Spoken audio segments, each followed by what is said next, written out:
This is the Ford Ranger, and we're looking at the brake light here. And as you can see, the brake light comes on and flip it off. It's working now. But let me tell you what I did to fix it. So this is the parking brake light. On, undo it, on, undo it. Okay, so let's go under here.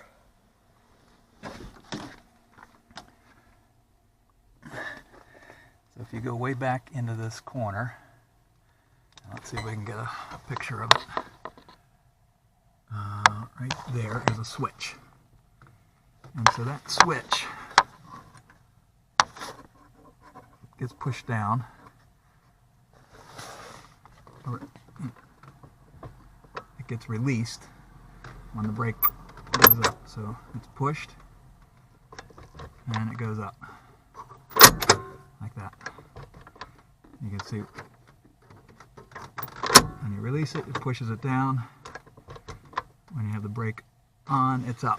And so when you look in here, this can move up and down. And what happens is this gets rusty, and then it's not contacting right under here. So easy fix. Get a little bit of WD-40. Not very much. I just did a couple little drops. But just spray a little bit here on the top, like that, and a little bit here on the bottom. And then just get in there with your finger and work the spring-loaded switch until it's smooth going up and down, and then your light's gonna work just fine. And that's it.